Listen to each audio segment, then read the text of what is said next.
Le face-à-face. Un face-à-face pour ouvrir les perspectives sur les marchés, les perspectives économiques également. Qu'est-ce qui nous attend? Réponse ou tentative de réponse avec Sébastien Corchia et Philippe Béchade. Bonjour messieurs.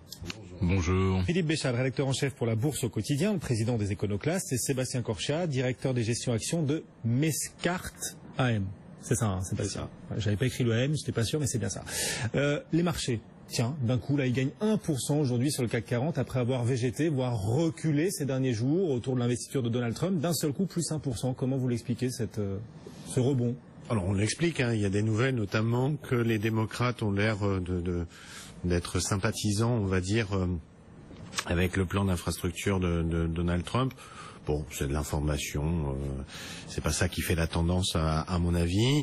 Les taux remontent un peu, c'est favorable aux banques dans cet arbitrage, vous savez, de courbe des taux. Donc, je dirais que c'est une hausse qui n'a pas une grande validité en tant que telle après quelques jours de léthargie. Donc c'est pas forcément ça qui est... Comment vous l'avez vu cette léthargie? Est-ce que pour vous c'est une pause dans un cycle qui va rester haussier, porté depuis l'élection de Donald Trump, ou est-ce que cette léthargie des derniers jours, elle est significative du fait qu'on a épuisé tout le potentiel et que maintenant il y a plus de risques de voir le marché rechuter après, c'est vrai, leur belle hausse des dernières semaines? Comment vous voyez la suite désormais et maintenant que Donald Trump est réellement président et en fonction? Alors, il y a les deux éléments. Et vous savez que j'aime bien décomposer fractionner le temps.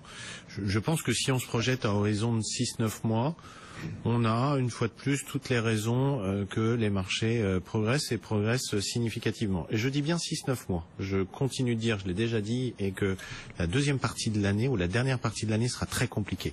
Mais dans les 6 premiers mois, 6-9 premiers mois de l'année, tout devrait bien aller, notamment aussi grâce à l'Europe et pas seulement à Trump.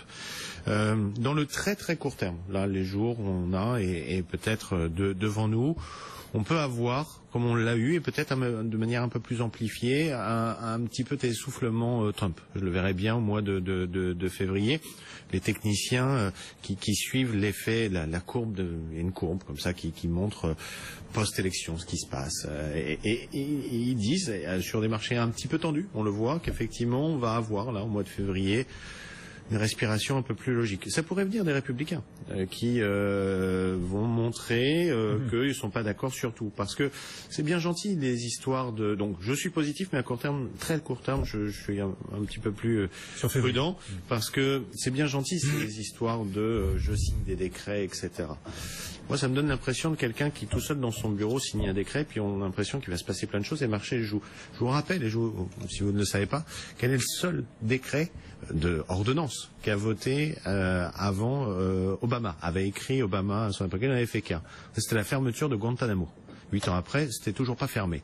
Donc, je me méfie un peu de ces déclarations. Et puis, n'oubliez pas, pour l'instant, c'est pas dans les marchés, l'effet réciprocité. C'est-à-dire que quand on dit des choses sur le Mexique, le Canada, un peu tout le monde. La Chine. La Chine.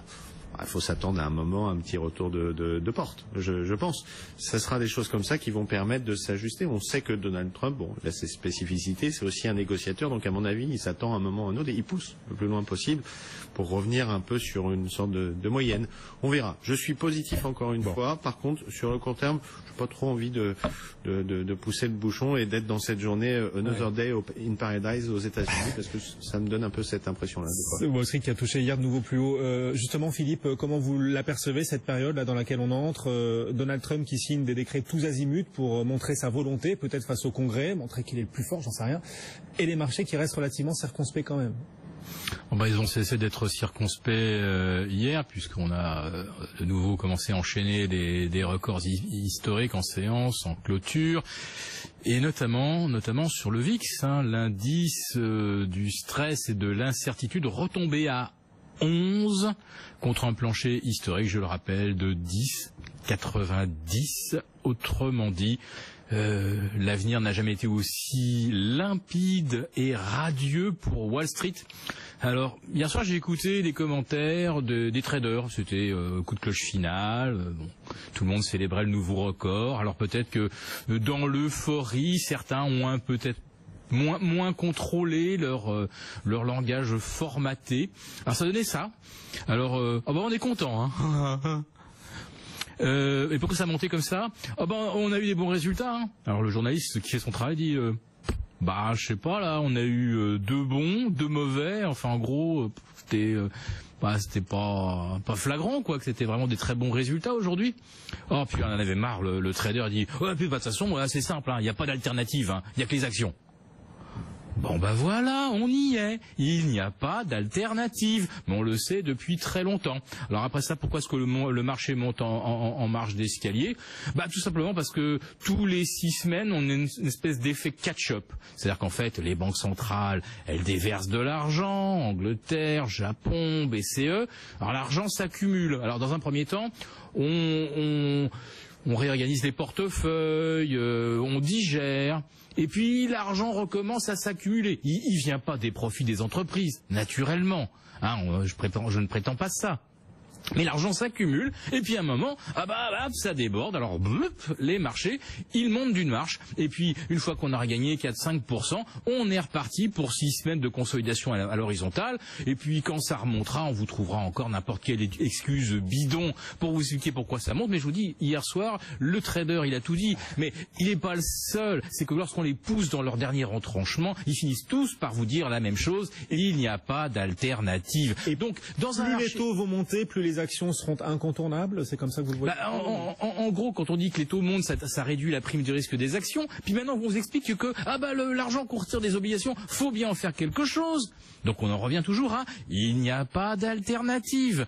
Alors quel est le problème? Il a peut-être raison, ce trader. Voilà, il fait son boulot, il l'exprime. Absolument, mais qu'est-ce que je dis l'inverse? Je dis simplement qu'aujourd'hui, pour être gérant, il n'y a pas besoin de sortir de Dauphine avec un master, je sais pas quoi, d'économétrie ou l'analyse des publications, d'être très très bon sur la géopolitique. Puisque de toute façon, il n'y a qu'un truc à savoir faire, c'est quand l'argent arrive, faut appuyer sur le bouton achat. On n'a même plus besoin d'être bon en obligations, on n'a même pas besoin d'être bon en matières premières, il suffit juste, quand l'argent s'accumule, d'appuyer sur le bouton achat. Sébastien Corchia, il est directeur des gestions actions de Mescart AM. Il doit être heureux de vous entendre dire que pour beaucoup, les actions sont incontournables, il n'y a plus que ça, il suffit d'appuyer aveuglément sur les actions. Alors, je n'appuie pas aveuglément sur les actions, et comme j'enseigne parallèlement à Dauphine, je défends un peu les étudiants de Dauphine. Mais ceci étant dit, il y a une composante flux. Elle est présente, actuelle, et elle est très nette depuis l'arrivée de Donald Trump. Il y a des remontées des taux, il y a des arbitrages, etc. Il y a de l'argent, et tant mieux, parce que notamment en Europe, je vous rappelle qu'on a vécu quand même depuis de très longs mois, voire années, avec de l'argent qui sortait. Donc oui, aux États-Unis, on a un sérieux problème de valorisation, et on le paiera un moment ou un autre. On en reparlera, je le dis, au 4e trimestre. Mais pour l'instant, pour l'Europe, ça nous fait quand même du bien. Parce que les valorisations ne sont pas excessives en Europe pour vous? Parce qu'elles ne sont pas excessives à un moment où on va avoir, où je pense qu'on peut donner enfin de la crédibilité aux perspectives de bénéfices. Vous savez, comme moi, que ces 3-4 dernières années, à chaque fois qu'on commençait l'année avec des perspectives de croissance de bénéfices de plus 10, par exemple. Elles étaient abaissées ensuite. Eh bien, on finissait l'année à 0. On a, cette année, même un peu plus que plus 10. Et tout le monde y croit, et je peux vous dire, pour avoir assisté à un événement où vous étiez, BFM, en début d'année à Lyon, avec les entreprises, c'est bien la première fois depuis des années qu'à Lyon, l'ensemble des chefs d'entreprise, qui sont de mid-cap, disent, on ne voit pas en baisse en fait pour l'instant, on sent rien du tout, même on a presque envie d'être encore plus optimiste qu'on ne l'est. Et on le voit aussi à travers les PMI qui mesurent la confiance des acteurs. Ils sont à des plus hautes quasiment 6 ans en France, par exemple. Vous savez bien que j'avais employé ici il y a plusieurs mois le mot de pouce verte, puis après je vous ai dit que tout ça était en train de bourgeonner. Aujourd'hui, ça va mieux en Europe. Donc si les flux arrivent, je dirais tant mieux, c'est la pluie qui va faire un peu pousser tout ça.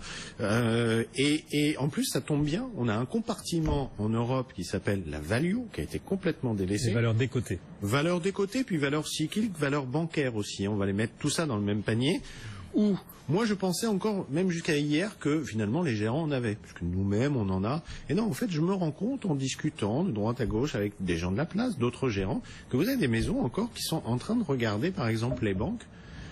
Non, on n'y va pas. Il y a encore beaucoup de risques systémiques. Et quand vous voyez le poids des indices et que finalement ces gérants n'en ont pas, je peux vous dire qu'il y a de la place pour que les marchés européens montent. Et c'est ça qui fait que je suis favorable, et notamment par cet effet flux. C'est dommage. Je suis d'accord, c'est pas forcément la raison la plus juste, mais surtout aux États-Unis. Mais en Europe, ça va enfin nous aider. C'est la mécanique des fuites qui finit toujours par s'imposer. Voilà. Et quand est-ce que ça va s'arrêter? Eh ben, ça s'arrêtera quand les taux seront trop hauts et à des niveaux toxiques, et quand le prix de des valeurs de croissance qui auront baissé sera rejoint par le prix de la valeur de value.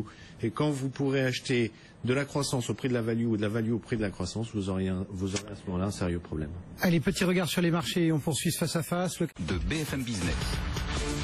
BFM Business, intégral placement, le face-à-face.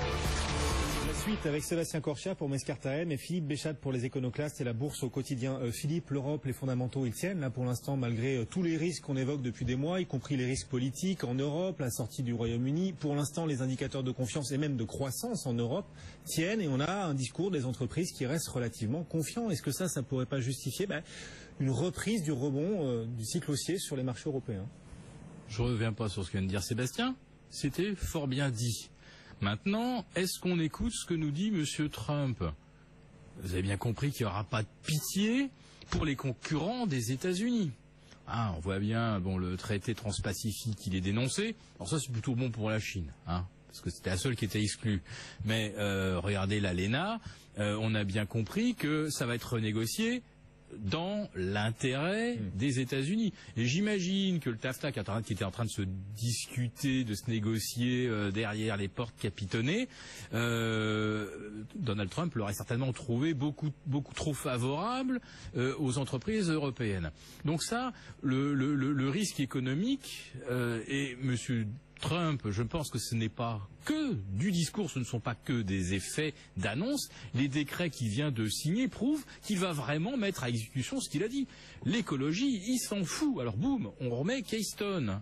Énorme oléoduc, c'est ça? C'est ça qui partira des champs de sable bitumineux les plus polluants au monde, du Canada, vers les raffineries du Middle West. Taïwan, si j'ai envie de continuer de téléphoner au Premier ministre, j'appelle, et puis l'unicité de la Chine, moi ça me parle pas. Je vois pas pourquoi j'aurais à respecter ça. Mais c'est une ligne rouge. Alors c'est la Chine, bien sûr. C'est une ligne rouge, c'est un casus belli. Enfin, allez en Chine et vous verrez à quel point le chinois est nationaliste et considère que Taïwan ne peut pas être considéré comme autre chose que la Corse par rapport à la France. Mais il balance des trucs énormes et le marché ne réagit pas. C'est absolument merveilleux. Alors après ça, est-ce que ça va bien en Europe? Oui, au bout de 7 ans d'injection d'argent aux États-Unis puis en Europe, si on n'avait pas un peu de croissance, ça serait quand même dommage. Sauf que ça soit en Europe ou aux États-Unis, on injecte bien 4 ou 5 euros ou dollars pour créer 1 euro ou 1 dollar de PIB. C'est absolument pas tenable. Mais si on pense que ça va continuer comme ça, on peut effectivement se montrer optimiste.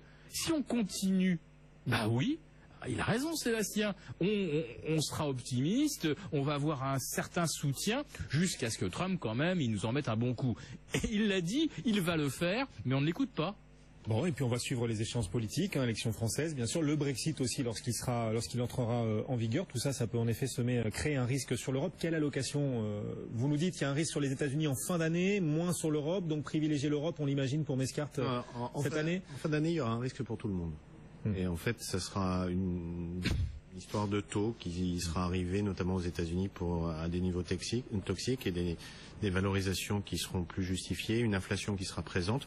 Elle arrive aux États-Unis. C'est pas de l'inflation de premier tour, c'est-à-dire la matière première, c'est de l'inflation de second tour. Avec les salaires. Avec les salaires. Donc il y a un moment, les taux vont monter. Donc au départ, c'est très bien, ça fait monter les banques et ça fait monter tout ce qui est value cyclique, parce qu'il y a une corrélation naturelle avec les taux. Donc continuons de jouer là-dedans. Soyons prudents et continuons de jouer là-dedans. Donc l'allocation, elle est simple, c'est Europe. Et dans cette Europe, c'est cyclique et banque. Avec des petites phases de pause, vous allez, j'espère, ou je pense en avoir une peut-être en février, mais c'est la voie à jouer. Il y a trop de gérants qui sont sous-investis là-dessus. Donc voilà, c'est aussi simple que ça, jusqu'à un moment où l'euphorie va arriver. Elle arrivera cet été, et vous savez comme moi que l'euphorie est mauvaise conseillère, comme la panique, et c'est là qu'il faudra laisser les derniers profiter de cette euphorie. Philippe. Oui, il n'y a pas d'alternative. Si vous n'avez pas mis assez de bancaires dans votre portefeuille, vous collerez pas au benchmark, vous serez mal noté et vos clients seront pas contents. Donc il faut faire, il faut faire comme le troupeau. Alors tout à l'heure quand j'ai évoqué Dauphine, parce que je sais que Sébastien y enseigne, il y a un effet générationnel. Aujourd'hui, plus d'un tiers des jeunes gérants ou qui font partie ou qui viennent épauler les gérants seniors n'ont jamais connu autre chose que la hausse, jamais. Et la moitié après la crise. Voilà. Et la moitié des gérants aujourd'hui n'ont jamais connu la hausse de taux, ne savent pas ce que c'est qu'un marché qui doit absorber, digérer une hausse de taux. Donc en fait, je veux dire que là, on va aborder une période d'une incertitude totale avec un niveau de complaisance face au risque qui est absolument... Choisissez un gérant vieux. Voilà. Et avec des gens qui sont complètement novices et qui n'ont aucune expérience de ce qui se passe quand un marché se retourne. Je vais rebondir. Faut rajouter ça dans les étoiles Morningstar. Je vais vous donner un adage boursier. J'adore les adages boursiers. Pour le coup, je les transmets souvent aux étudiants. J'adore, même si je ne suis pas professeur, j'interviens régulièrement depuis plusieurs années, mais il y a un adage boursier qui dit les jeunes boursiers avec leur argent font de l'expérience et les vieux boursiers avec leur expérience font de l'argent. Oui, il faut aller vers ça. Excellent. Qui l'a sorti cette phrase? C'est un adage boursier comme il y en a plein. Voilà. Ouais, c'est pas mal. Quand on cherche la sécurité dans ces marchés qu'on évoque, là, est-ce que les entreprises familiales, ça peut être une bonne idée? Euronext veut encourager les entreprises familiales, va même créer un indice des entreprises familiales cotées, c'est ça, Sébastien? Oui, absolument. Avec Sébastien, on prêche un convaincu, là. Alors, vous prêchez effectivement. Là, je vais prêcher pour ma paroisse aussi, puisque ça fait 14 ans que je gère un fonds sur les entreprises familiales, qui a été lancé en 2002, qui a un nom, MAM Entreprise Familiale. Donc c'est un thème que je défends et c'est un capitalisme que je défends, que les Français connaissent et aiment beaucoup, je pense, parce qu'ils ont des figures de proue du capitalisme français, L'Oréal, LVMH, Bonduel, Zodiac, on l'a vu il n'y a pas très longtemps, des noms qu'ils connaissent, qu'ils côtoient, qu'ils utilisent, dans lesquels ils travaillent, et beaucoup de gens travaillent dans des petites PME, qui sont des entreprises familiales, voire artisanales, qui sont familiales, et ce que fait Euronext aujourd'hui, et je ne peux que le saluer, c'est de dire, après avoir beaucoup aidé les petites sociétés technologiques, et il en fallait aussi, et biotech à venir en bourse, c'est de dire, il faudrait peut-être faire penser aussi à nos sociétés industrielles, celles qui emploient aussi des compétences plus traditionnelles.